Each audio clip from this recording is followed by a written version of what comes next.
Eu sei que muita gente diz que mãe aguenta tudo, que mãe perdoa tudo, que o amor de mãe não tem limites, não tem condições, não tem fim. E talvez isso seja verdade. Mas o que ninguém conta é que esse amor, às vezes, machuca mais do que qualquer outro. Porque quando você ama alguém com toda a sua alma e essa pessoa tem vergonha de você, bem, isso quebra algo dentro de você que nenhuma agulha consegue costurar de volta. Meu nome é Marlene de Fátima Rodrigues. Tenho 67 anos. E essa história começa numa noite de dezembro, num salão de festas iluminado por lustres de cristal, onde eu deveria estar comemorando a maior conquista da minha vida como mãe, a formatura do meu único filho em medicina. Mas antes de contar o que aconteceu naquela noite, preciso que você entenda quem eu sou, de onde eu vim, o que eu carreguei nas costas durante mais de 40 anos para chegar até aquele momento. Eu nasci numa casa de chão batido, no interior de Minas Gerais. Meu pai era lavrador, minha mãe lavava roupa para fora. Éramos 7 irmãos dividindo 3 cômodos, e a única coisa que tínhamos de sobra era fome e sonho. Minha mãe, Dona Carminha, costumava dizer que pobreza não era vergonha. Vergonha era não ter dignidade. Ela me ensinou a costurar antes mesmo de eu aprender a ler direito. Dizia que uma mulher com uma agulha na mão nunca passaria necessidade. Aos 19 anos conheci Osvaldo. Ele era motorista de ônibus, tinha um sorriso que iluminava a rua inteira e me tratava como se eu fosse a coisa mais preciosa do mundo. Casamos em menos de um ano, numa cerimônia simples na igreja do bairro, com um vestido que eu mesma costurei usando retalhos que juntei durante meses. Não tínhamos nada além de um quarto alugado e muito amor. E naquele tempo, parecia suficiente. Renato nasceu quando eu tinha 21 anos. Um menino saudável, de olhos grandes e curiosos, que chorava pouco e sorria muito. Osvaldo ficava horas olhando para ele no berço, planejando o futuro. Dizia que nosso filho seria doutor, que teria tudo que a gente nunca teve, que um dia ia nos dar orgulho. Eu ouvia calada, embalando o bebê, sem coragem de sonhar tão alto. Mas os sonhos de Osvaldo duraram pouco. Numa madrugada de junho, quando Renato tinha acabado de completar 4 anos, acordei com um barulho estranho. Osvaldo estava sentado na beirada da cama, a mão no peito, o rosto coberto de suor. Tentou me dizer alguma coisa, mas as palavras não saíram. Antes que eu pudesse fazer qualquer coisa, ele tombou para o lado e não se mexeu mais. O médico disse que foi uma condição no coração. Algo que estava ali, escondido, esperando o momento de atacar. Disseram que não havia nada que eu pudesse ter feito. Mas isso não diminuiu a dor. Não diminuiu o vazio. Não diminuiu o peso de olhar para meu filho de 4 anos no enterro do pai e não saber como explicar que o homem que ele mais amava no mundo nunca mais voltaria para casa. Naquela noite, depois que todos foram embora e a casa ficou em silêncio, sentei na cozinha com uma xícara de café frio na mão e fiz uma promessa. Prometi para mim mesma, para Osvaldo, para Deus, que aquele menino teria tudo, que ele seria doutor como o pai sonhava, que eu daria minha vida, meu suor, meu sangue se fosse preciso. Mas meu filho não passaria as necessidades que eu passei. E foi isso que fiz. Aos 25 anos, viúva, sem profissão e com um filho pequeno, transformei minha sala num ateliê de costura. Comecei aceitando qualquer trabalho. Barra de calça, troca de zíper, remendo de roupa velha. Cobrava barato porque precisava de clientela. Trabalhava rápido porque precisava de volume. E aos poucos, muito aos poucos, fui construindo uma reputação. Minhas mãos tinham um dom. É difícil explicar para quem nunca costurou, mas existe um momento em que você para de pensar no que está fazendo e o tecido simplesmente obedece. Os pontos ficam retos, as costuras ficam invisíveis, as peças ganham forma como se tivessem vida própria. Era assim comigo. E as clientes percebiam. Em 2 anos, já não fazia mais remendos. Fazia vestidos de festa, ternos sob medida, enxovais de bebê bordados à mão. Meu nome circulava entre as senhoras do bairro, depois entre as senhoras do centro, depois entre pessoas que eu nunca imaginei que usariam roupas feitas por uma costureira da periferia. Mas o preço era alto. Acordava às 4 da manhã para adiantar as encomendas antes de preparar Renato para a escola. Trabalhava o dia inteiro, parando apenas para fazer almoço e ajudar com o dever de casa. À noite, depois que ele dormia, voltava para a máquina e costurava até meus olhos não aguentarem mais. Dormia 4, 5 horas no máximo. Fins de semana não existiam. Férias eram um luxo que eu não podia me dar. Minhas costas começaram a doer ainda na casa dos 30. Meus dedos ficaram permanentemente marcados por agulhas. Minha visão foi piorando ano após ano, exigindo óculos cada vez mais grossos. Mas eu não parava. Não podia parar. Cada ponto que eu dava era um tijolo no futuro do meu filho. Renato cresceu vendo isso. Viu a mãe curvada sobre a máquina, os olhos vermelhos, as mãos calejadas, viu os clientes entrando e saindo, viu as pilhas de tecido, viu as noites em claro. E durante muito tempo, ele pareceu entender, pareceu valorizar. Lembro de uma tarde, quando ele tinha uns 10 anos, que me perguntou por que eu trabalhava tanto. Expliquei que era para ele ter um futuro melhor, para ele poder estudar, para ele não precisar passar o que eu passei. Ele me olhou com aqueles olhos grandes e disse, com toda a sinceridade de uma criança: "Quando eu crescer, vou cuidar de você, mãe. Prometo." Guardei essa frase no coração como se fosse um tesouro. Os anos passaram. Renato foi crescendo, estudando, se tornando um rapaz inteligente e dedicado. Tirava boas notas, era elogiado pelos professores, tinha um futuro brilhante pela frente. E eu continuava costurando, ponto por ponto, construindo o caminho dele sem reclamar. Quando ele completou 17 anos, algo aconteceu que mudou tudo. Minha mãe, Dona Carminha, faleceu aos 82 anos. Uma mulher que trabalhou a vida inteira, que criou 7 filhos na pobreza, que nunca teve nada de verdade seu. Mas ela tinha um segredo. Uma fazenda no interior de Minas que havia herdado de um tio distante décadas antes. Uma propriedade abandonada, cheia de mato, com uma casa caindo aos pedaços. Ninguém da família dava valor àquilo. Meus irmãos abriram mão das partes deles por quase nada, felizes de se livrar do problema. Eu fiquei com a fazenda inteira. Minha intenção era vender. Usei o pouco que tinha guardado para contratar um corretor e avaliar a propriedade. Foi quando minha vida mudou pela segunda vez. O corretor apareceu na minha porta 3 semanas depois com uma expressão estranha no rosto. Disse que havia encontrado algo durante a avaliação. Algo que eu precisava ver pessoalmente. Fui até Minas Gerais sem saber o que esperar. E quando cheguei na fazenda, havia um geólogo esperando por mim. Ele me explicou, com palavras que eu mal conseguia entender, que aquela terra sem valor estava sobre uma reserva mineral significativa, que empresas pagariam fortunas pelos direitos de exploração. Não vou mentir, precisei sentar no chão. Minhas pernas simplesmente pararam de funcionar. Nas semanas seguintes, advogados e representantes de mineradoras começaram a me procurar. O primeiro acordo me rendeu uma quantia que eu jamais havia visto na vida. E tinha mais, royalties mensais que continuariam entrando enquanto a exploração durasse. De uma hora para outra, a costureira da periferia de Ribeirão Preto tinha mais dinheiro do que conseguia processar. Mas ali, naquele momento, olhando para os números na conta bancária, eu tomei uma decisão que definiria os próximos 20 anos da minha vida. Ninguém saberia. Continuaria na mesma casa, continuaria costurando, continuaria vivendo como sempre vivi. O dinheiro iria para investimentos, para doações, para um propósito que só eu conheceria. Mas minha vida visível permaneceria exatamente igual. Por quê? Porque eu precisava saber. Precisava saber se meu filho me amava pelo que eu era ou pelo que eu poderia ter. Precisava saber se o menino que prometeu cuidar de mim enxergava valor na mãe costureira ou se precisaria de uma mãe rica para sentir orgulho. Precisava saber se todo aquele sacrifício havia construído um homem de caráter ou apenas um homem de diploma. Renato passou no vestibular de medicina 1 ano depois. A melhor universidade da região, uma particular de prestígio que eu jamais poderia pagar com meu trabalho de costureira. Ou pelo menos era isso que ele achava. Contei a ele que usaria todas as minhas economias para bancar o curso, que venderia a fazenda da avó para garantir o futuro dele. Ele aceitou sem questionar muito, sem agradecer demais, como se fosse natural que a mãe se sacrificasse.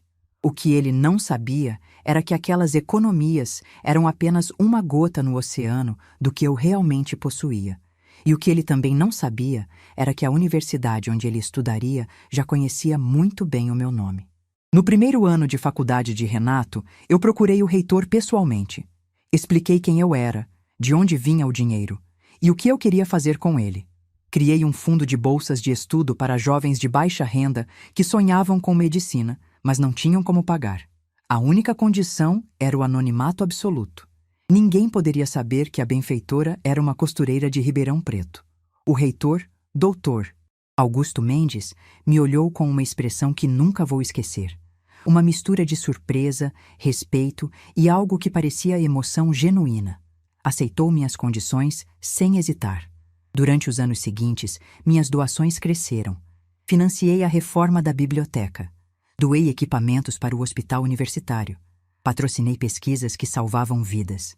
Cada centavo era investido em transformar o destino de jovens que, como eu um dia fui, tinham talento, mas não tinham oportunidade. E enquanto isso, meu filho ia se transformando em alguém que eu não reconhecia. Tudo mudou quando Renato conheceu Fabiana Monteiro. Filha de médico famoso, criada em berço de ouro, acostumada com luxo e aparências. Desde o primeiro momento em que me viu, ela deixou claro, com aquele olhar que corta sem precisar de palavras, que eu não pertencia ao mundo dela. E meu filho, aos poucos, começou a concordar. Os sinais foram aparecendo devagar. Uma desculpa para não me apresentar aos amigos. Um pedido para não aparecer quando as visitas chegavam.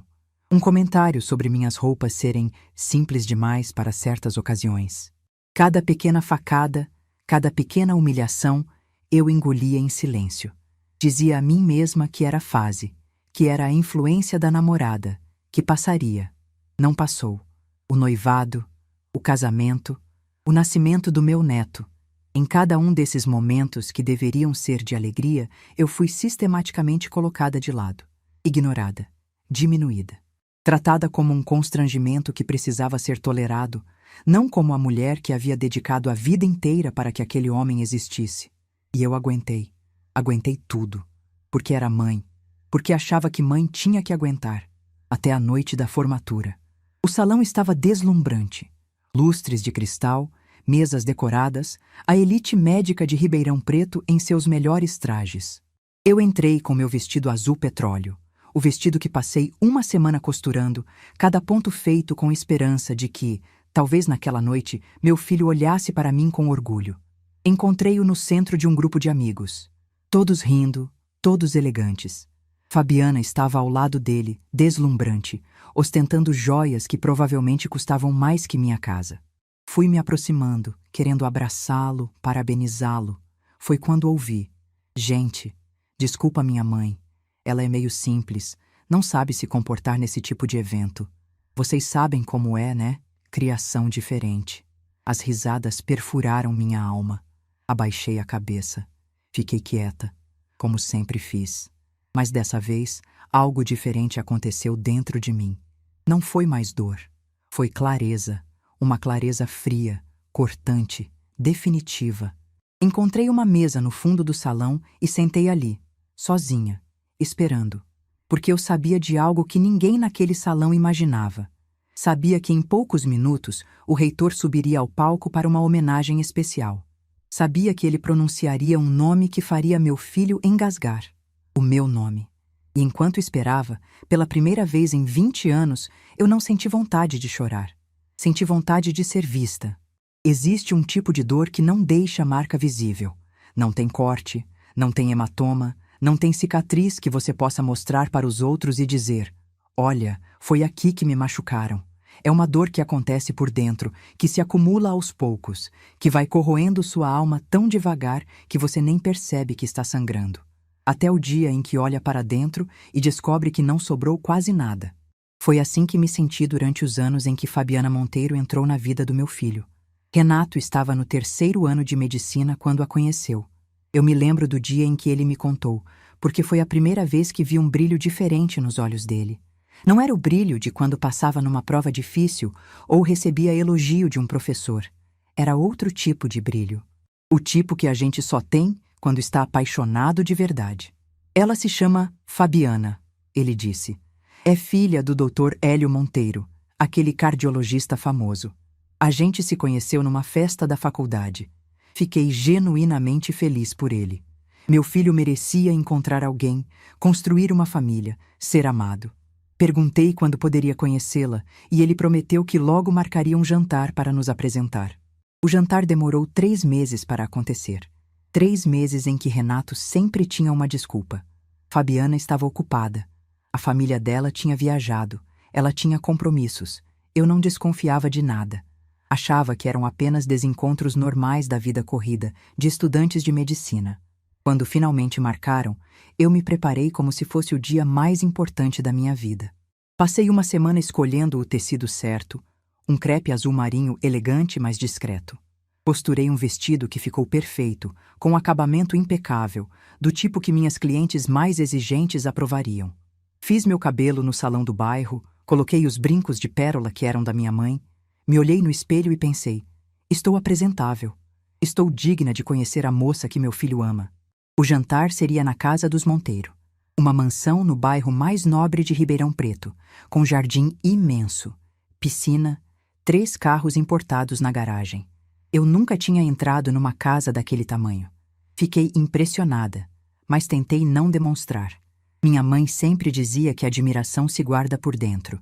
Boca aberta é coisa de quem não tem modos. Fabiana me recebeu na porta. Ela era bonita, isso eu não podia negar. Loira, alta, com aquele tipo de elegância que vem de quem nunca precisou se preocupar com dinheiro. Mas foi o olhar dela que me marcou.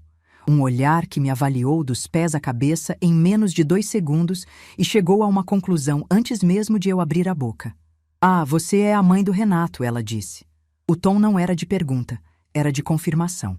Como se ela já soubesse exatamente o que esperar e eu tivesse correspondido às expectativas mais baixas. Eu havia levado uma torta de maçã. Era minha especialidade, receita da minha mãe, que eu aperfeiçoei ao longo de décadas. Clientes pagavam caro por aquela torta em épocas de festa. Entreguei para Fabiana com um sorriso, dizendo que esperava que todos gostassem. Ela olhou para a torta como se eu tivesse trazido algo recolhido da rua. Ah, que simpático, ela disse, segurando a forma com a ponta dos dedos. Vou pedir para a empregada guardar na cozinha. A empregada. Não colocar na mesa. Guardar na cozinha. Como se fosse inadequado servir algo feito pelas minhas mãos numa casa como aquela. Engoli a primeira humilhação da noite e entrei. A sala de jantar era maior que minha casa inteira. Mesa de madeira maciça para 12 pessoas, cadeiras estofadas, lustre de cristal, quadros que provavelmente custavam mais que tudo que eu ganhava em 1 ano. Os pais de Fabiana já estavam sentados. Dr. Hélio, um homem de cabelos grisalhos e ar de superioridade, e Dona Regina, uma mulher que parecia ter saído de uma revista de moda, coberta de joias e maquiagem impecável. Renato me apresentou. Dr. Hélio apertou minha mão sem levantar da cadeira. Dona Regina fez um aceno vago com a cabeça, sem tirar os olhos do celular. Fabiana indicou meu lugar na mesa, na ponta mais distante, praticamente isolada dos outros. O jantar foi uma tortura silenciosa. Eles conversavam sobre viagens, Paris no verão passado, esqui nos Alpes no inverno, um cruzeiro pelo Mediterrâneo que estavam planejando. Falavam de vinhos com nomes que eu não conseguia pronunciar, de restaurantes em cidades que eu só conhecia de televisão, de investimentos em moedas estrangeiras. Em nenhum momento me incluíram na conversa. Tentei participar uma vez. Quando mencionaram a decoração de um apartamento que estavam reformando, comentei que eu também gostava de decoração, que havia feito as cortinas da minha sala com um tecido muito bonito que encontrei em promoção. O silêncio que se seguiu foi constrangedor. Fabiana tossiu. Dona Regina olhou para o marido com uma expressão que dizia tudo sem precisar de palavras. Doutor. Hélio mudou de assunto imediatamente, como se eu não tivesse falado nada. A torta de maçã nunca foi servida. Quando a sobremesa chegou, era um petit gâteau importado de uma confeitaria francesa. Ninguém mencionou o que eu havia trazido. Era como se não existisse, como se eu não existisse. Na volta para casa, Renato dirigia em silêncio. Eu também não disse nada, porque não sabia o que dizer. A dor no meu peito era tão grande que eu tinha medo de abrir a boca e começar a chorar. Foi ele quem quebrou o silêncio. Mãe, da próxima vez, não precisa trazer comida. Eles não estão acostumados. Não estão acostumados. Com comida feita em casa. Com torta de maçã. Comigo. Não respondi. Apenas olhei pela janela e deixei as lágrimas escorrerem em silêncio, escondidas pelo escuro da noite. O noivado foi anunciado 8 meses depois. Fabiana fez questão de me contar pessoalmente, num encontro rápido num café do centro. Ela exibia o anel de diamante como se fosse um troféu, explicando que a festa seria na mansão dos pais dela, que já havia contratado a melhor empresa de eventos da cidade, que seriam mais de 200 convidados. E então, com aquele sorriso que eu já conhecia bem, ela disse: Dona Marlene, a senhora pode ficar à vontade para vir, mas talvez seja melhor não trazer nenhum parente seu, sabe? Para não ficar deslocado. O ambiente vai ser bem sofisticado, nenhum parente meu. Meus irmãos, meus primos, as pessoas com quem cresci, as pessoas que me amavam de verdade. Nenhum deles era digno de pisar na festa de noivado do meu próprio filho. Fui à festa sozinha. Sentei numa mesa no canto, perto da saída de serviço. Ninguém veio conversar comigo, além dos garçons que ofereciam canapés que eu não sabia como comer. Passei a noite inteira observando meu filho circular entre os convidados, rindo, abraçando pessoas que eu não conhecia, parecendo pertencer àquele mundo de uma forma que eu nunca pertenceria. Quando Fabiana fez o discurso agradecendo a família pelo apoio, mencionou os pais, os avós, os tios, os primos, os amigos de infância. Não disse uma palavra sobre mim. Renato também não. Era como se a mulher que havia criado ele sozinha, que havia sacrificado noites e dias e anos para que ele chegasse ali, simplesmente não existisse. Voltei para casa às 10 da noite, enquanto a festa ainda estava no auge. Chorei o caminho inteiro no ônibus. Uma senhora sentou do meu lado e perguntou se eu estava bem. Disse que sim, que era só cansaço. Ela não acreditou, mas não insistiu. Às vezes, estranhos são mais gentis do que nossa própria família. O casamento, 1 ano depois, foi a confirmação de tudo que eu já sabia. Dona Regina controlou cada detalhe da cerimônia, e cada detalhe parecia calculado para me diminuir. Meu nome no convite estava em letras tão pequenas que era preciso esforço para ler. Meu lugar na igreja era na 5ª fileira, atrás de parentes distantes dos Monteiro que Renato nem conhecia. Na festa, fui colocada numa mesa perto da cozinha, junto com funcionários da empresa do sogro. Mas o momento que me destruiu aconteceu na hora das bênçãos. Era tradição que as mães dos noivos subissem ao palco para abençoar o casal. Dona Regina foi primeira, radiante num vestido dourado que provavelmente custou uma fortuna. Ela fez um discurso emocionado sobre a filha amada, sobre a alegria de recebê-la de volta ao lar com um marido maravilhoso, sobre o futuro brilhante que os esperava. Quando terminou, o cerimonialista anunciou que era minha vez. Eu já estava me levantando da cadeira quando vi Fabiana sussurrar algo no ouvido dele. O homem pareceu desconcertado, mas acenou com a cabeça. Pegou o microfone e disse, com aquele tom profissional que tenta disfarçar o constrangimento: Por questões de tempo, vamos encerrar as bênçãos por aqui e seguir para a próxima parte da cerimônia. Questões de tempo. Eu não subi ao palco. Não abençoei meu filho no dia do casamento dele. Fiquei ali, de pé, no meio do salão, sem saber o que fazer com as mãos, sem saber para onde olhar, sentindo os olhares de pena de algumas pessoas e os olhares de indiferença da maioria. E Renato? Renato não disse nada, nem um olhar de desculpas, nem um gesto de reconhecimento. Ele simplesmente continuou sorrindo para as câmeras, como se nada tivesse acontecido. Como se a mãe dele não tivesse acabado de ser humilhada publicamente no dia mais importante da vida dele. Naquela noite, voltei para casa e fiz algo que não fazia há muito tempo. Tirei do armário a caixa onde guardava as coisas do Osvaldo, a aliança de casamento dele, algumas fotos antigas, uma carta que ele me escreveu quando estávamos namorando, cheia de erros de português e de amor verdadeiro. Segurei aquela carta e chorei até não ter mais lágrimas. O que aconteceu com nosso filho, Osvaldo? O que eu fiz de errado? Onde foi que eu falhei? Não havia resposta. Só o silêncio da casa vazia e o peso de uma dor que não tinha onde se apoiar. 1 ano depois, nasceu Pedro, meu neto. Corri para o hospital assim que soube. Levei um conjunto de roupinhas que passei 3 semanas bordando à mão, cada letrinha do nome dele feita com linha dourada, cada detalhe pensado com amor. Era o presente mais bonito que eu já havia feito na vida. Quando cheguei ao quarto, Dona Regina já estava lá. Segurava o bebê como se fosse a avó verdadeira, posando para fotos, recebendo parabéns. Fabiana me viu na porta e disse, sem nem se dar ao trabalho de fingir cordialidade: "Ah, você veio. Pode deixar as coisas ali no canto." As coisas, o presente que eu havia feito com minhas próprias mãos durante 3 semanas. Deixei a sacola onde ela mandou e fiquei ali, esperando minha vez de segurar meu neto. A vez não chegou.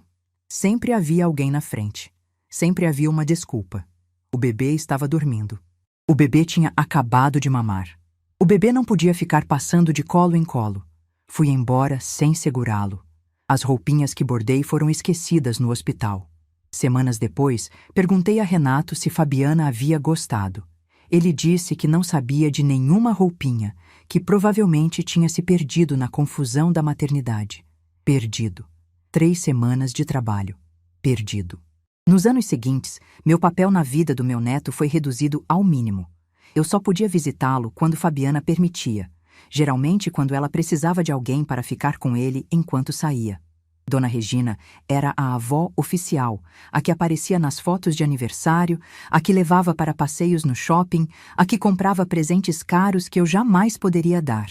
Eu era a outra avó, a invisível, a que existia apenas quando era conveniente. E ainda assim, eu continuava ali, continuava aparecendo, continuava engolindo cada humilhação com um sorriso no rosto e um buraco no peito, porque era mãe, porque era avó, porque achava que esse era meu papel, até que chegou a noite da formatura, a noite em que eu ouvi meu filho me chamar de simples na frente de todos, a noite em que algo dentro de mim finalmente quebrou.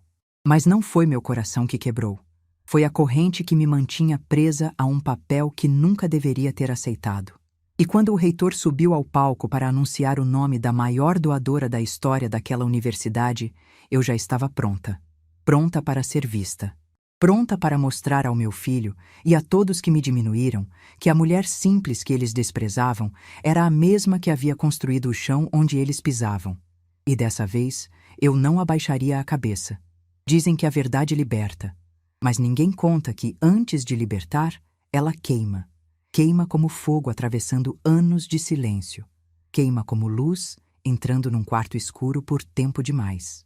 E naquela noite, sentada sozinha numa mesa no fundo do salão, eu podia sentir essa queimação se aproximando.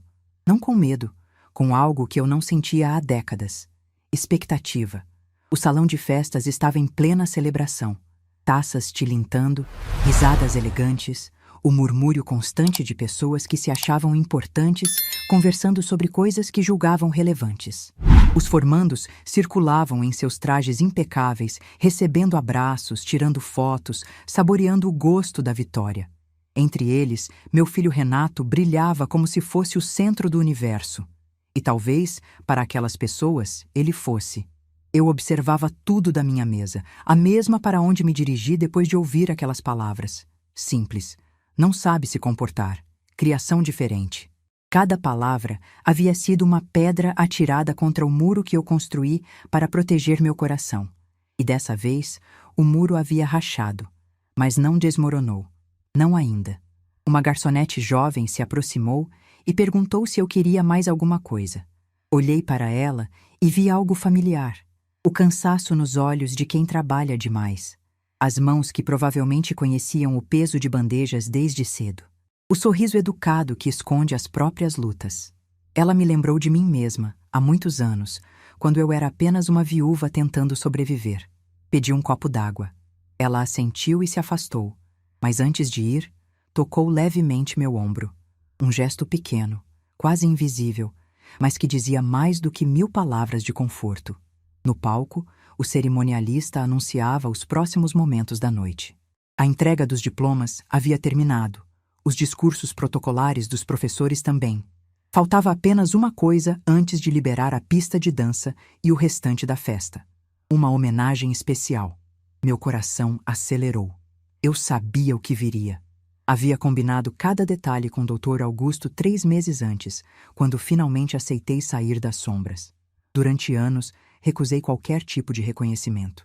Dizia que não precisava de aplausos, que o bem feito em silêncio era mais puro, mais verdadeiro. E acreditava nisso. Ainda acredito. Mas algo havia mudado. Na última vez que Dr. Augusto me visitou, ele trouxe um relatório. 237 estudantes haviam sido beneficiados pelo fundo de bolsas que criei. Filhos de empregadas domésticas, de pedreiros, de costureiras como eu.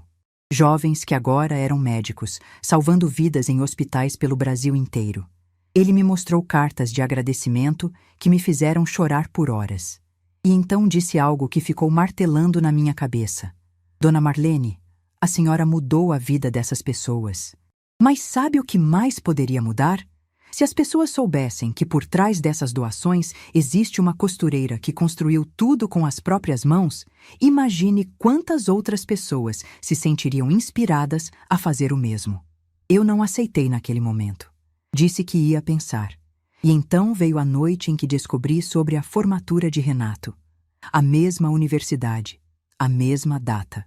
O mesmo salão onde meu nome seria anunciado como a maior benfeitora da história da instituição. Foi quando entendi que não existem coincidências. Existem momentos que a vida prepara, e cabe a nós decidir se vamos aproveitá-los. Liguei para Dr. Augusto e disse que aceitava, mas com uma condição. A homenagem seria na cerimônia de formatura de medicina. Ele não entendeu o motivo, e eu não expliquei. Algumas coisas não precisam de explicação. Precisam apenas acontecer. O cerimonialista pediu atenção. O burburinho foi diminuindo aos poucos, as pessoas voltando para suas mesas, os olhares se direcionando ao palco. Vi Renato sentar ao lado de Fabiana, ambos com taças de champanhe nas mãos, sorrindo como se fossem donos do mundo.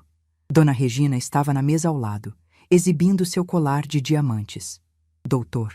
Hélio conversava com outros médicos sobre prestígio e negócios. Ninguém olhava para mim. Dr. Augusto subiu ao palco. Ele era um homem de uns 60 e poucos anos, cabelos completamente brancos, postura elegante mas acolhedora. Tinha o tipo de presença que comandava respeito sem precisar de arrogância. Pegou o microfone e esperou o silêncio completo. Senhoras e senhores, ele começou. Antes de encerrarmos a parte formal desta noite, gostaria de pedir alguns minutos da atenção de vocês para um momento muito especial. Um momento que, confesso, venho esperando há anos. Vi algumas pessoas trocando olhares curiosos. Homenagens em formaturas geralmente eram previsíveis. Um professor querido, um ex-aluno ilustre, talvez um patrocinador importante. Nada que quebrasse a rotina. Eles não faziam ideia do que estava por vir. Ao longo dos últimos 6 anos, Dr. Augusto continuou, esta universidade passou por uma transformação silenciosa. A biblioteca reformada, os equipamentos de última geração no hospital universitário, o laboratório de pesquisa e o fundo de bolsas que permitiu que mais de 200 jovens de baixa renda realizassem o sonho de estudar medicina. Percebi que algumas pessoas começavam a se interessar. Dinheiro sempre desperta a atenção. Tudo isso foi possível graças a uma única pessoa. Uma benfeitora que durante todos esses anos fez questão de permanecer no anonimato. Ela não queria reconhecimento, não queria holofotes. Queria apenas, nas palavras dela, dar a outros jovens a chance que eu nunca tive. O silêncio no salão era quase palpável. Todos queriam saber quem era essa pessoa misteriosa. Vi Dona Regina se inclinar para a frente, provavelmente imaginando alguma socialite famosa ou empresária de renome. Hoje, finalmente, ela aceitou ser homenageada. E eu confesso que precisei insistir muito para convencê-la. Porque essa mulher, senhoras e senhores, é a personificação da humildade, da generosidade verdadeira, da grandeza que não precisa de plateia. Dr. Augusto fez uma pausa dramática. Eu podia sentir meu coração batendo tão forte que parecia querer escapar do peito. Ela nasceu numa família humilde no interior de Minas Gerais. Ficou viúva muito jovem, com um filho pequeno para criar. Trabalhou a vida inteira como costureira, acordando antes do sol nascer e dormindo depois da meia-noite. Cada centavo que ganhou foi investido no futuro do filho. E quando a vida finalmente lhe deu uma oportunidade inesperada, ela não gastou consigo mesma. Ela investiu no futuro de outros jovens que, como ela, tinham sonhos maiores que suas circunstâncias. Vi Fabiana franzir a testa. Renato continuava sorrindo, mas percebi desconforto cruzar seu rosto. Talvez algo naquela descrição soasse familiar demais. Senhoras e senhores, é com imensa honra e profunda emoção que convido ao palco a maior doadora individual da história da nossa universidade. A pausa que se seguiu pareceu eterna. A senhora Marlene de Fátima Rodrigues. O silêncio foi absoluto. Por um momento ninguém se mexeu. O nome não significava nada para a maioria das pessoas ali. Era um nome comum, sem sobrenome ilustre, sem peso de tradição familiar. Um nome de gente simples. Mas então os olhares começaram a se mover, procurando, vasculhando, tentando identificar quem era essa mulher desconhecida. Até que alguém na minha direção fez um gesto quase imperceptível, e as cabeças foram virando uma a uma. Eu me levantei. Ajeitei meu vestido azul petróleo, o vestido que eu mesma havia costurado com todo o cuidado do mundo. Endireitei a coluna, ergui o queixo e comecei a caminhar em direção ao palco. O caminho era longo. Cada passo parecia ecoar no silêncio do salão. Eu passava por mesas cheias de rostos que eu não conhecia. Rostos que agora me olhavam com expressões que variavam de surpresa à incredulidade. A costureira? A mulher simples? Ela? Passei pela mesa de Dona Regina. Ela estava com a boca aberta de uma forma que certamente consideraria vulgar em qualquer outra pessoa. O colar de diamantes subitamente parecia menos impressionante.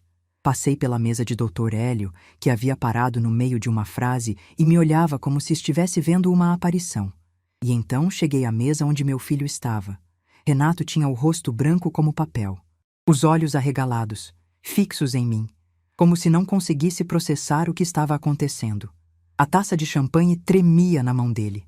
Fabiana estava paralisada ao lado dele, a expressão de superioridade completamente desfeita. Eu não parei. Não disse nada. Apenas continuei caminhando, mantendo meus olhos fixos no palco, na luz que me esperava. Foi quando ouvi o som, um estilhaçar de vidro contra o chão de mármore. A taça havia escapado da mão de Renato. Champanhe e cacos se espalharam pelo piso impecável, mas ninguém se moveu para limpar. Todos os olhos estavam em mim. Subi os degraus do palco com cuidado. Dr. Augusto me recebeu com um abraço caloroso, genuíno, o tipo de abraço que eu não recebia de um homem desde que Osvaldo partiu. Ele me entregou uma placa de reconhecimento e indicou o microfone. Olhei para o salão, para as centenas de rostos que agora me encaravam com uma atenção que eu nunca havia recebido na vida. Para as mesas elegantes, os lustres de cristal, os vestidos de grife e os ternos caros. Para todo aquele mundo que sempre me fez sentir pequena, inadequada, invisível. E então olhei para meu filho, para o homem que eu havia criado sozinha, cujo futuro eu havia construído ponto por ponto durante décadas. O homem que, há menos de uma hora, tinha vergonha de mim. Ele estava chorando. Peguei o microfone. Minhas mãos não tremiam. Minha voz, quando saiu, era firme. Eu não preparei um discurso. Comecei. Na verdade, passei 20 anos evitando este momento. Não porque tenha vergonha do que fiz, mas porque aprendi, desde muito cedo, que o verdadeiro valor de um gesto não está no reconhecimento que recebemos por ele. Fiz uma pausa. O silêncio era tão profundo que eu podia ouvir minha própria respiração. Minha mãe, Dona Carminha, era uma mulher que lavava roupa para fora no interior de Minas Gerais. Ela nunca teve estudo, nunca teve dinheiro, nunca teve o respeito que merecia. Mas ela me ensinou algo que carrego comigo até hoje: que dignidade não se compra, não se herda, não se ganha de presente. Dignidade se constrói, ponto por ponto, escolha por escolha, dia após dia. Vi algumas pessoas secando lágrimas. A garçonete que havia me trazido água estava parada num canto, sorrindo. Eu sou costureira. Trabalho com agulha e linha desde os meus 15 anos. Minhas mãos são calejadas, minhas costas doem e eu provavelmente nunca vou saber pronunciar o nome de vinhos franceses ou destinos de férias europeus. Uma pausa intencional. Meus olhos encontraram os de Fabiana, que desviou o olhar imediatamente. Mas cada ponto que dei na minha máquina de costura me ensinou sobre persistência. Cada roupa que entreguei me ensinou sobre responsabilidade. E cada noite que passei acordada, trabalhando para construir um futuro melhor, me ensinou sobre amor. O amor que não espera retribuição. O amor que não cobra reconhecimento. O amor que simplesmente existe, porque não sabe existir de outra forma. Respirei fundo. O momento mais difícil estava chegando. Eu doei para esta universidade não porque quisesse aplausos. Doei porque acredito que talento não escolhe berço. Porque acredito que o filho de uma empregada doméstica pode se tornar um grande médico. Porque acredito que a filha de um pedreiro pode descobrir a cura para uma doença. Eu doei porque sei o que é sonhar sem ter meios. E sei o que é ter alguém que acredita em você quando o mundo inteiro duvida. Levantei a placa de reconhecimento. Aceito esta homenagem em nome de todas as mães que foram chamadas de simples. Em nome de todas as mulheres que trabalharam no silêncio enquanto outros colhiam os frutos. Em nome de todos que já abaixaram a cabeça quando queriam gritar. Minha voz ganhou força. Que esta noite nos lembre de algo importante. Valor não se mede por roupas, não se mede por sobrenomes, não se mede por saldos bancários ou diplomas na parede. Valor se mede por caráter. E caráter, senhoras e senhores, não se herda, se constrói. Os aplausos começaram devagar, hesitantes, mas foram crescendo, se espalhando pelo salão como uma onda. Em segundos todos estavam de pé, batendo palmas, alguns chorando. Todos, exceto 3 pessoas. Fabiana continuava paralisada, olhando para o próprio colo. Dona Regina havia desaparecido, provavelmente incapaz de enfrentar a situação. E Renato? Renato estava de pé, mas não aplaudia. Apenas me olhava, com lágrimas escorrendo pelo rosto, os lábios tremendo como se quisesse dizer algo, mas não encontrasse as palavras. Desci do palco sob uma ovação que nunca imaginei receber. Pessoas que eu não conhecia queriam apertar minha mão, me abraçar, tirar fotos. O mundo que me excluía agora queria me incluir.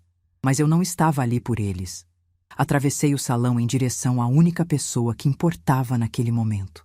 Parei diante de Renato, tão perto que podia ver cada lágrima, cada tremor, cada sombra de vergonha no rosto do meu filho. Ele abriu a boca para falar. Eu levantei a mão, interrompendo.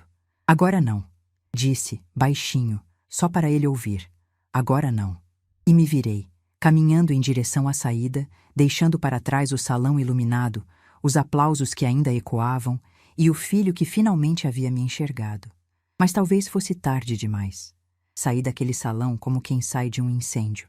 Não correndo, não em desespero, mas com a certeza de que algo havia sido consumido ali dentro e não havia mais motivo para ficar entre as cinzas. O ar da noite me recebeu com um frescor que parecia lavar minha pele, meus pulmões, minha alma. O estacionamento estava quase vazio. A maioria dos convidados havia chegado em carros com motorista, táxis executivos, aplicativos de luxo. Eu havia vindo de ônibus, como sempre. E foi caminhando em direção ao ponto que eu senti, pela primeira vez em muitos anos, que minhas pernas me pertenciam de verdade. Cada passo era uma libertação. Não olhei para trás. O som dos aplausos ainda ecoava na minha memória, mas não era por eles que meu coração batia forte. Era pela expressão no rosto do meu filho quando entendeu quem eu era de verdade. Cheguei ao ponto de ônibus e sentei no banco de metal frio. O relógio marcava quase 11 da noite. O próximo ônibus demoraria pelo menos 20 minutos. Eu tinha tempo. Tempo para respirar, para processar, para deixar que a realidade do que havia acontecido finalmente se acomodasse dentro de mim. Foi quando ouvi os passos. Passos rápidos, quase correndo, ecoando no asfalto silencioso. Virei a cabeça e vi Renato vindo em minha direção. Ele havia tirado o paletó. A gravata estava frouxa, os cabelos que estavam impecavelmente penteados agora caíam sobre a testa suada. Parecia ter envelhecido 10 anos em 10 minutos. Parou a alguns metros de mim, ofegante, como se não soubesse se tinha permissão para se aproximar mais. Ficamos nos olhando em silêncio, mãe e filho. Duas pessoas que deveriam ser as mais próximas do mundo e que naquele momento pareciam completas estranhas. Foi ele quem falou primeiro. Mãe, eu... As palavras morreram antes de se formar. Ele passou a mão pelo rosto, tentando conter algo que parecia prestes a transbordar. Eu não sabia, ele conseguiu dizer finalmente. Eu juro que não sabia. Eu continuei em silêncio. Não por crueldade, mas porque não havia nada que eu precisasse dizer naquele momento. Ele precisava falar. Precisava colocar para fora tudo aquilo que havia engolido junto com a taça de champanhe que escapou da sua mão. Por que você nunca me contou? A voz dele era quase um sussurro. Por que você me deixou acreditar que eu era apenas uma costureira simples? Completei, sem emoção na voz. Uma mulher sem instrução, sem recursos, sem valor? Ele fechou os olhos como se minhas palavras fossem golpes físicos. Eu nunca disse isso. Não precisou dizer, Renato. Você deixou claro de outras formas. Toda vez que me escondia dos seus amigos. Toda vez que pedia para eu não aparecer. Toda vez que olhava para mim como se eu fosse um problema a ser administrado. Não uma mãe a ser amada. As lágrimas finalmente escaparam dos olhos dele.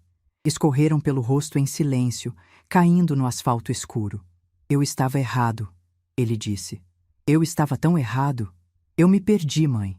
Em algum momento do caminho, eu esqueci de onde vim. Esqueci quem me criou. Esqueci tudo que realmente importa. Eu o observava com uma mistura de sentimentos que não conseguia nomear. Havia dor ali, mas também havia alívio. Porque pela primeira vez eu estava vendo meu filho de verdade. Não o médico bem-sucedido, não o marido de Fabiana. Eu estava vendo o menino perdido que um dia prometeu cuidar de mim. Você quer saber por que eu nunca contei? Perguntei finalmente. Porque eu precisava saber se você me amava pelo que eu era ou pelo que eu poderia ter. E agora eu sei a resposta. O rosto dele se contorceu de dor. Mãe, por favor. Eu passei 20 anos observando, Renato. 20 anos esperando que você enxergasse além das aparências. Que você lembrasse das noites em que eu costurava até não aguentar mais para garantir que você tivesse tudo. Que você valorizasse o sacrifício, não o resultado. Mas você só enxergava o resultado e se envergonhava do sacrifício. Ele deu um passo em minha direção, hesitante. Me deixa consertar isso, por favor. Me dá uma chance de ser o filho que você merece. Eu me levantei do banco. Olhei para ele com toda a clareza que aquela noite havia me dado. Você sempre teve essa chance, Renato. Todos os dias durante 20 anos. A diferença é que agora você sabe o que perdeu. O ônibus apareceu no fim da rua, suas luzes cortando a escuridão. Eu me virei para embarcar, mas a voz dele me parou. Você vai me perdoar? A pergunta ficou suspensa no ar como fumaça. Eu subi o primeiro degrau do ônibus, segurei na barra de apoio e olhei para meu filho uma última vez naquela noite. Perdão não é algo que se pede, Renato. É algo que se conquista. E leva tempo. As portas se fecharam entre nós. Sentei numa poltrona vazia e encostei a cabeça no vidro frio da janela. Vi a figura do meu filho diminuir à medida que o ônibus se afastava. Ele continuou parado no mesmo lugar, olhando o veículo partir até desaparecer completamente na curva da rua. Não chorei. Não tinha mais lágrimas para dar. Cheguei em casa perto da meia-noite. A casa estava escura, silenciosa, exatamente como eu havia deixado. Acendi apenas a luz da cozinha e coloquei água para ferver. Precisava de um chá. Precisava de algo quente para acalmar o turbilhão que ainda girava dentro de mim. Enquanto esperava a água, fui até o quarto e abri o armário onde guardava a caixa com as coisas do Osvaldo. Tirei a carta que ele havia me escrito, a mesma que eu havia segurado no dia do casamento de Renato, e levei para a cozinha. Sentei à mesa com o chá fumegante e a carta amarelada pelo tempo. Não precisava ler as palavras para saber o que diziam. Eu as conhecia de cor depois de tantos anos. Mas segurar aquele papel era como segurar a mão dele. Como ouvir a voz dele me dizendo que tudo ficaria bem. Você estaria orgulhoso de mim hoje, Osvaldo? Perguntei ao silêncio. Ou teria vergonha do que nosso filho se tornou? Não havia resposta, claro, mas de alguma forma eu sentia que ele estava ali, observando, esperando, torcendo para que eu encontrasse o caminho certo. Os dias seguintes foram estranhos. Meu telefone não parava de vibrar. Mensagens de números desconhecidos, ligações de jornalistas, convites para entrevistas. A notícia da costureira milionária havia se espalhado como fogo. Não atendi nenhuma ligação. Não respondi nenhuma mensagem. Não era para isso que eu havia subido naquele palco. Renato ligou todos os dias. Às vezes 2, 3 vezes ao dia. Deixava mensagens de voz que eu ouvia em silêncio, sempre as mesmas palavras. Desculpa, me perdoa, preciso te ver, me dá uma chance. Fabiana não ligou nenhuma vez. Dona Regina também não. O silêncio delas era mais eloquente do que qualquer palavra. Uma semana depois da formatura, Dr. Augusto me visitou. Trouxe um buquê de flores e um sorriso caloroso. Sentamos na minha pequena sala, entre retalhos de tecido e a máquina de costura que ocupava o canto de sempre, e conversamos por horas. Ele me contou que a repercussão havia sido enorme. As doações para o fundo de bolsas haviam triplicado em 7 dias. Empresários que nunca haviam contribuído estavam enviando cheques generosos. Tudo porque a história de uma costureira havia tocado algo que discursos polidos jamais conseguiriam. A senhora mudou alguma coisa naquela noite, Dona Marlene, ele disse. Não sei exatamente o que, mas alguma coisa importante. Eu sorri, agradecida pelo reconhecimento, mas também cansada. Não havia subido naquele palco para mudar o mundo. Havia subido para deixar de ser invisível. Para mostrar ao meu filho que a mulher que ele desprezava era a mesma que havia construído o chão onde ele pisava. 2 semanas depois da formatura, Fabiana apareceu na porta da minha casa. Eu não esperava vê-la ali. Na verdade, achava que nunca mais a veria na vida. Mas lá estava ela, sem maquiagem perfeita, sem roupas de grife, parecendo uma versão desbotada da mulher que conheci anos atrás. Ofereci café. Ela aceitou. Sentamos na mesma sala onde Dr. Augusto havia sentado dias antes, mas o clima era completamente diferente. O ar parecia mais pesado, mais carregado de coisas não ditas. Vim pedir desculpas, ela disse, sem olhar nos meus olhos. Eu esperei. Sabia que havia mais.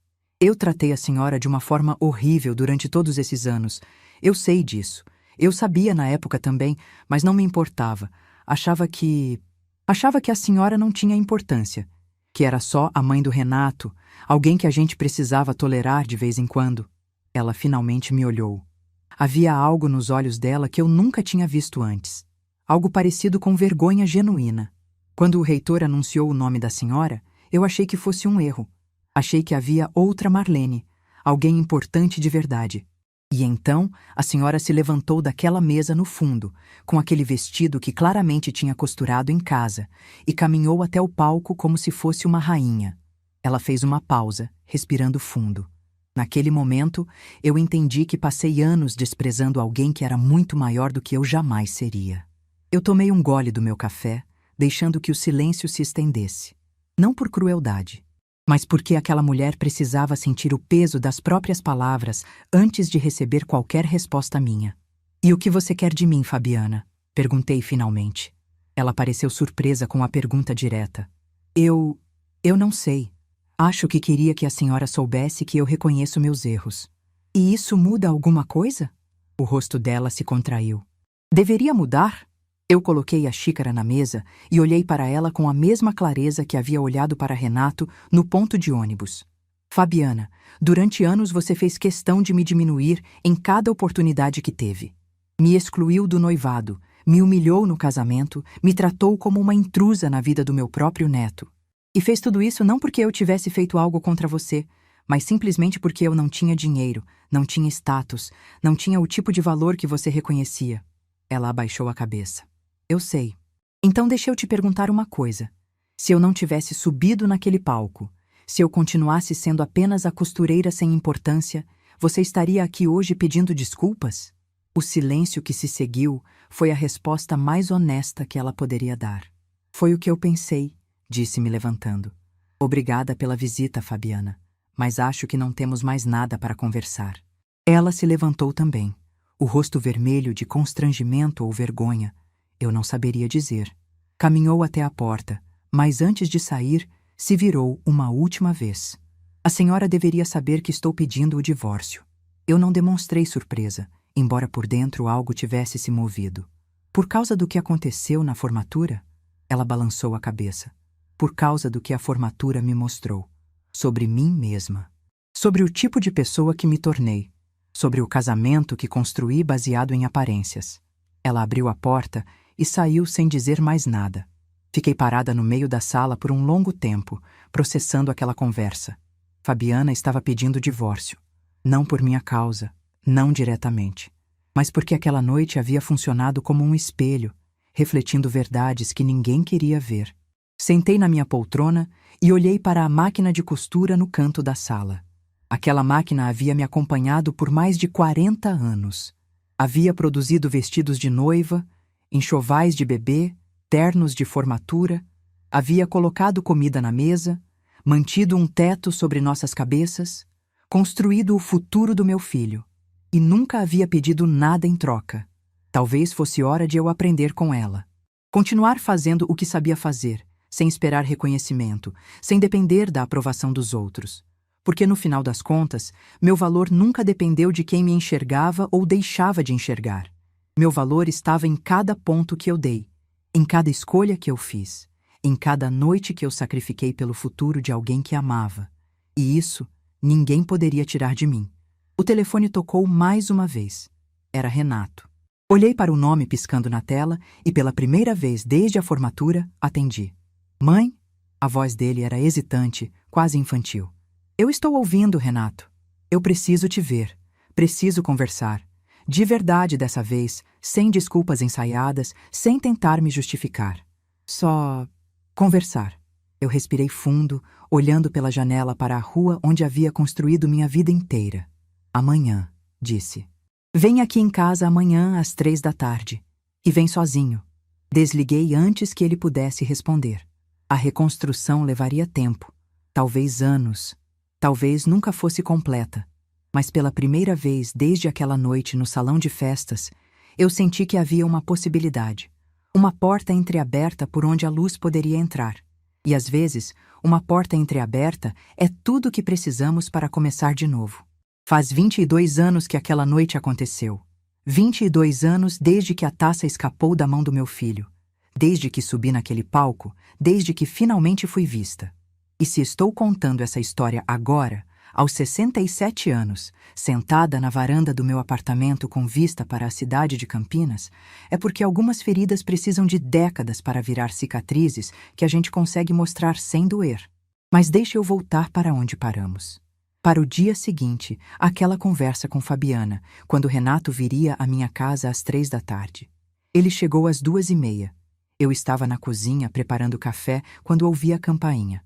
Olhei pelo olho mágico e vi meu filho parado do outro lado, segurando um buquê de flores simples, margaridas brancas, as mesmas que eu costumava comprar na feira quando ele era criança.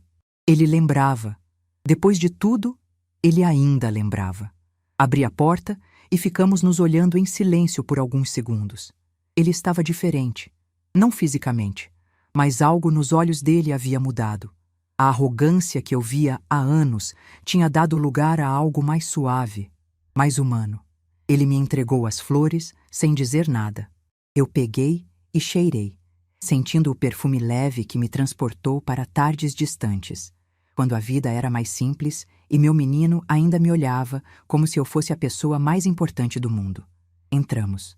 Sentamos na sala. O café ficou esquecido na cozinha. E então Renato começou a falar. Não foram desculpas ensaiadas como ele havia prometido. Foi algo mais profundo. Ele me contou sobre as noites em que não conseguia dormir depois da formatura. Sobre as vezes em que se olhava no espelho e não reconhecia o homem que havia se tornado. Sobre a vergonha que sentia, não de mim, mas de si mesmo. De ter se deixado moldar por pessoas que mediam valor em cifras e sobrenomes. Ele me contou que Fabiana havia confirmado o pedido de divórcio. Que a família Monteiro o tratava agora como tratava a mim antes, com desprezo velado, como se ele tivesse perdido o direito de pertencer ao mundo deles. A ironia não me escapou, mas não senti satisfação. Apenas tristeza por um ciclo que se repetia. E então, ele disse algo que me fez parar de respirar por um instante. Mãe, eu lembro de uma tarde quando eu tinha uns 10 anos que te prometi que ia cuidar de você quando crescesse. Você guardou essa promessa no coração, não guardou?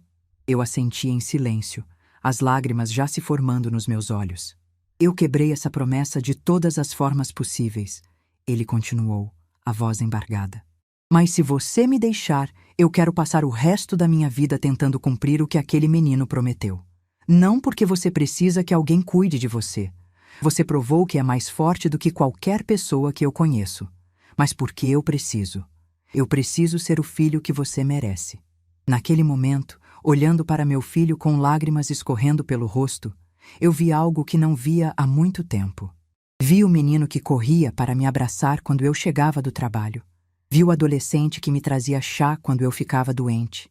Vi o jovem que um dia acreditou que amor era mais importante que status.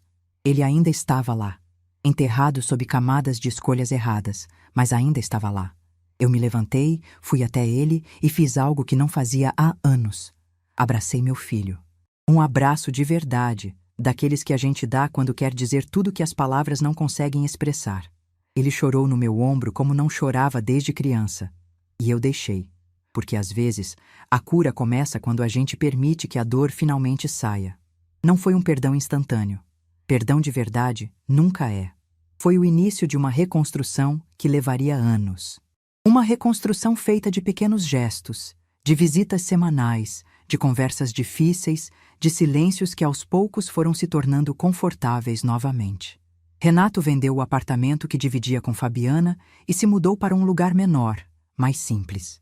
Voltou a trabalhar no hospital público onde havia feito residência, atendendo pessoas que não podiam pagar consultas particulares. Pessoas como a mãe dele um dia foi. 6 meses depois da formatura, ele me trouxe alguém para conhecer. Uma enfermeira chamada Cecília, que trabalhava no mesmo hospital. Uma moça simples, de família humilde, com um sorriso que iluminava qualquer ambiente. Quando ela entrou na minha casa e viu minha máquina de costura, seus olhos brilharam. Disse que a avó dela também era costureira, que ela havia crescido ouvindo o som da máquina como música de fundo. Eu soube naquele momento que meu filho havia finalmente encontrado o caminho de volta. Mas a pessoa que mais me surpreendeu nesse processo foi Pedro, meu neto. Ele tinha apenas 1 ano quando aconteceu a formatura, jovem demais para entender qualquer coisa.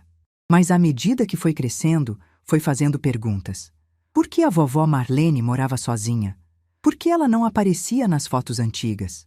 Por que o papai às vezes chorava quando falava dela? Renato, para seu crédito, nunca mentiu. Contou a verdade de forma apropriada para cada idade. E Pedro, com aquela sabedoria que às vezes as crianças têm, tirou suas próprias conclusões. Ele tinha 7 anos quando veio me visitar sozinho pela primeira vez.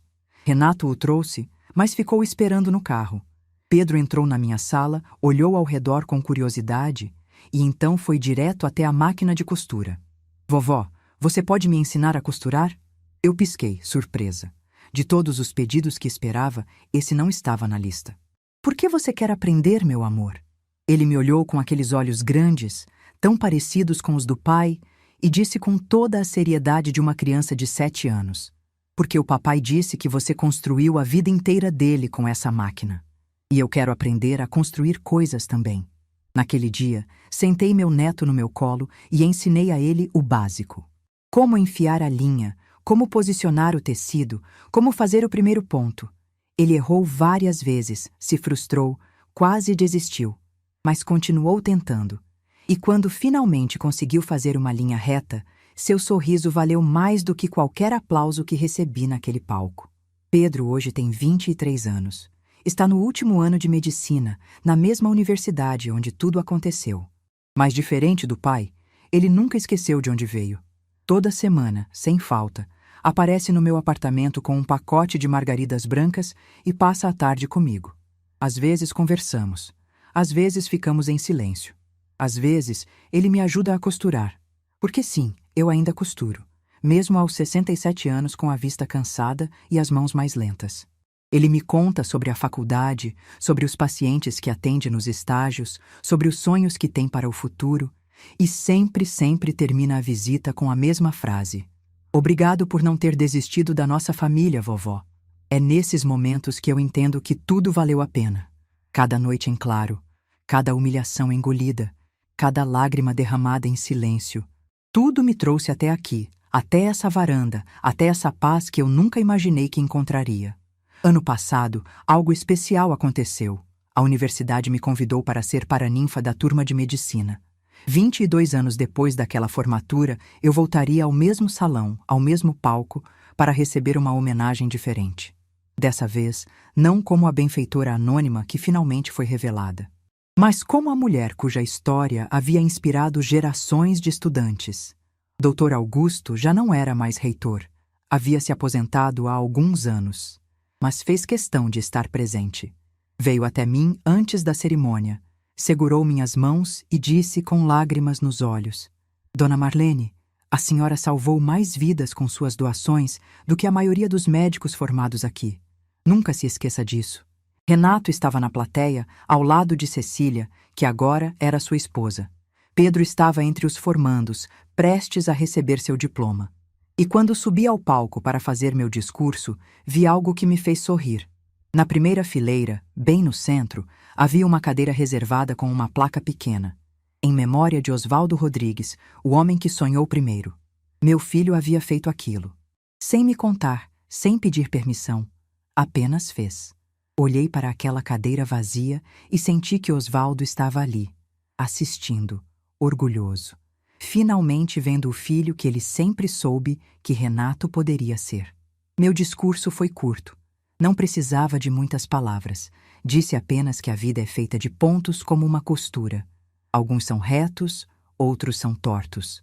Alguns a gente faz com orgulho, outros a gente queria poder desfazer. Mas no final, é o conjunto de todos eles que forma o tecido de quem somos. E que nunca, nunca é tarde demais para recomeçar uma costura que parecia perdida. Quando desci do palco, Pedro me esperava com um buquê de margaridas brancas. Ele me abraçou na frente de todos e sussurrou no meu ouvido: Eu te amo, vovó. Obrigado por ter me ensinado a construir. Eu não chorei. Dessa vez não precisava, porque não eram lágrimas de dor ou de alívio. Seria apenas gratidão transbordando, e gratidão a gente guarda no peito, não derrama no chão. Hoje, sentada nessa varanda enquanto o sol se põe sobre Campinas, eu penso em tudo que vivi, nos 67 anos de uma jornada que teve mais curvas do que retas. Na menina pobre de Minas Gerais que aprendeu a costurar antes de aprender a ler. Na jovem que se apaixonou por um motorista de ônibus de sorriso largo. Na viúva que transformou dor em determinação. Na mãe que amou um filho, mesmo quando ele não soube amá-la de volta. Na mulher que escolheu ser invisível para testar o caráter de quem deveria enxergá-la. E na senhora que, aos 67 anos, finalmente pode dizer que é vista. Não pelo dinheiro, não pelas doações, não pelo nome anunciado num palco, mas pelo que realmente importa, pelo amor que construiu, ponto por ponto, mesmo quando ninguém estava olhando. A carta de Oswaldo ainda está na minha gaveta, amarelada, frágil, com as palavras já quase apagadas pelo tempo. Mas eu não preciso mais lê-la para saber o que diz. Está gravada no meu coração, cada frase, cada erro de português, cada declaração de amor de um homem simples que acreditou em mim antes de eu acreditar em mim mesma. Ontem à noite, peguei essa carta e fiz algo que nunca tinha feito. Escrevi uma resposta. Contei a ele tudo o que aconteceu nesses anos todos. Contei sobre Renato, sobre Pedro, sobre Cecília. Contei sobre as noites difíceis e as manhãs de paz. Contei sobre a formatura, sobre o palco, sobre o som da taça quebrando no chão. E no final, escrevi apenas: Nosso filho se tornou um bom homem, Oswaldo. Demorou, mas ele encontrou o caminho. E nosso neto vai ser ainda melhor. Eu cuidei deles, como prometi naquela noite na cozinha, com o café frio na mão. Eu cuidei deles até eles aprenderem a cuidar de mim. Dobrei a carta e coloquei junto com a dele. 2 cartas de amor separadas por décadas, mas unidas pelo mesmo fio invisível que une todas as histórias de quem ama de verdade. A máquina de costura ainda está no canto da sala. Mais velha, mais lenta, mas ainda funcionando. Como eu. Às vezes, quando a saudade aperta, sento diante dela e faço alguns pontos. Não estou costurando nada em particular. Estou apenas lembrando. lembrando de quem eu era, de quem me tornei, de todos os caminhos que me trouxeram até aqui. E quando olho para trás, não vejo arrependimentos, vejo aprendizados. Vejo uma mulher que descobriu que seu valor nunca dependeu de quem a enxergava. Uma mulher que entendeu que o amor de mãe é o mais forte que existe. Não porque não se quebra, mas porque se reconstrói mesmo depois de partido. Uma mulher que aprendeu que às vezes precisamos nos tornar invisíveis para descobrir quem realmente nos vê. Eu sou Marlene de Fátima Rodrigues. Tenho 67 anos. Sou costureira, mãe, avó e benfeitora. Fui ignorada, diminuída, humilhada e esquecida. Mas também fui amada, admirada, respeitada e lembrada. E no final das contas, o que importa não é como os outros nos veem.